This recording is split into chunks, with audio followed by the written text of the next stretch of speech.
एक बार की बात है कि एक सियार जंगल में एक पुराने पेड़ के नीचे खड़ा था। पूरा पेड़ हवा के तेज झोंके से गिर पड़ा। सियार उसकी चपेट में आ गया और बुरी तरह घायल हो गया। वह किसी तरह घिसटता घिसटता अपनी मान तक पहुंचा। कई दिन बाद वह मान से बाहर आया। उसे भूख लग रही थी। शरीर कमजोर हो गया था। तभी उसे एक खरगोश नजर आया। उसे दबोचने के लिए वह झपटा। सियार कुछ दूर भागकर हाँफने लगा। उसके शरीर में जान ही कहां रह गई थी। फिर उसने एक बटेर का पीछा करने की कोशिश की। यहां भी वह असफल रहा। हिरण का पीछा करने की तो उसकी हिम्मत भी न हुई। वह खड़ा सोचने लगा। शिकार वह कर नहीं पा रहा था। भूखों मरने की नौबत आई ही समझो। क्या किया जाए? वह इधर उधर घूमने लगा, पर कहीं कोई मरा जानवर नहीं मिला। घूमता घूमता वह एक बस्ती में आ गया। उसने सोचा शायद कोई मुर्गी या उसका बच्चा हाथ लग जाए। वह इधर उधर गलियों में घूमने लगा। तभी कुत्ते भौं भौं करते उसके पीछे पड़ गए। सियार को जान बचाने के लिए भागना पड़ा। गलियों में घुसकर उनको छकाने की कोशिश करने लगा, पर कुत्ते तो कस्बे की गली गली से परिचित थे। सियार के पीछे पड़े कुत्तों की टोली बढ़ती जा रही थी और सियार के कमजोर शरीर का बल समाप्त होता जा रहा था। सियार भागता हुआ रंगरेजों की बस्ती में आ पहुंचा था। वहां उसे एक घर के सामने एक बड़ा ड्रम नजर आया। वह जान बचाने के लिए उसी ड्रम में कूद पड़ा। ड्रम में रंगरेज ने कपड़े रंगने के लिए रंग घोल रखा था। कुत्तों का टोला भौंकता चला गया। सियार सांस रोककर रंग में डूबा रहा। वह केवल सांस लेने के लिए अपनी थूथनी बाहर निकालता। जब उसे पूरा यकीन हो गया कि अब कोई खतरा नहीं है, तो वह बाहर निकला। वह रंग में भीग चुका था। जंगल में पहुंचकर उसने देखा कि उसके शरीर का सारा रंग हरा हो गया है। उस ड्रम में रंगरेज ने हरा रंग घोल रखा था। उसके हरे रंग को जो भी जंगली जीव देखता, वह भयभीत हो जाता। उनको खौफ से कांपते देखकर रंगे सियार के दुष्ट दिमाग में एक योजना आई। रंगे सियार ने डरकर भागते जीवों को आवाज दी, भाइयों, भागो मत, मेरी बात सुनो। उसकी बात सुनकर सभी भागते जानवर ठिठके। उनके ठिठकने का रंगे सियार ने फायदा उठाया और बोला, देखो देखो मेरा रंग। ऐसा रंग किसी जानवर का धरती पर है नहीं ना। मतलब समझो, भगवान ने मुझे यह खास रंग देकर तुम्हारे पास भेजा है। तुम सब जानवरों को बुला लाओ तो मैं भगवान का संदेश सुनाऊं।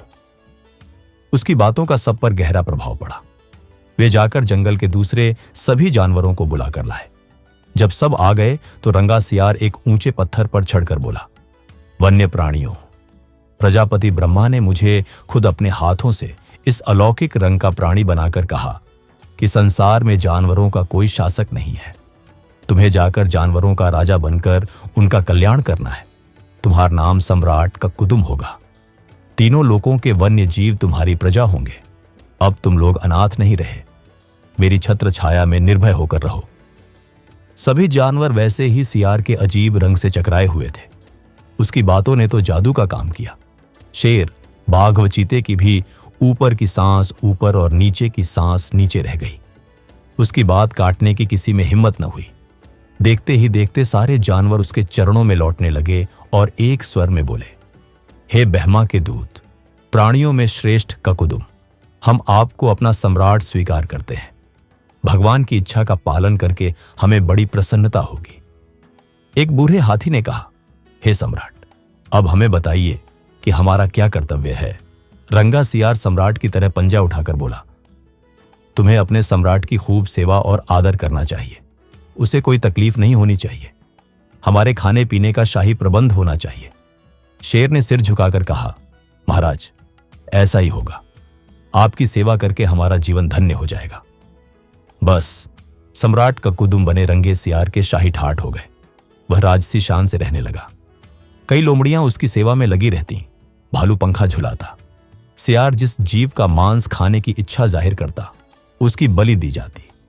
जब सियार घूमने निकलता तो हाथी आगे आगे सूंड उठाकर बिगुल की तरह चिंघाड़ता चलता। दो शेर उसके दोनों ओर कमांडो बॉडीगार्ड की तरह होते। रोज ककुदुम का दरबार भी लगता। रंगे सियार ने एक चालाकी यह कर दी थी कि सम्राट बनते ही सियारों को शाही आदेश जारी कर उस जंगल से भगा दिया था। उसे अपनी जाति के जीवों द्वारा पहचान लिए जाने का खतरा था। एक दिन सम्राट ककुदुम खूब खा पी कर अपने शाही मांद में आराम कर रहा था कि बाहर उजाला देखकर उठा। बाहर आया तो चांदनी रात खिली थी। पास के जंगल में सियारों की टोलियां हू हू की बोली बोल रही थी। उस आवाज को सुनते ही ककुदुम अपना आपा खो बैठा।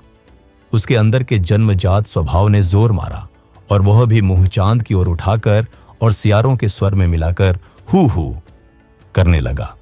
शेर और बाघ ने उसे हू हू करते देख लिया। वे चौंके। बाघ बोला, अरे ये तो सियार है, हमें धोखा देकर सम्राट बना रहा, मारो नीच को। शेर और बाघ उसकी ओर लपके और देखते ही देखते उसका तिया पांचा कर डाला। तो दोस्तों, यही थी कहानी रंगा सियार की, जो हमें सिखाती है कि झूठ और दिखावे की चमक ज्यादा देर तक नहीं टिकती। सच का रंग कभी ना कभी सामने आ ही जाता है। अगर आपको यह कहानी पसंद आई हो तो लाइक करें, कमेंट में बताएं कि आपने इस कहानी से क्या सीखा, शेयर करें इसे अपने दोस्तों के साथ और सब्सक्राइब करें हमारे चैनल हिंदी वाली स्टोरी को, ताकि अगली रोचक और सीख भरी पंचतंत्र की कहानी सबसे पहले आप तक पहुंचे।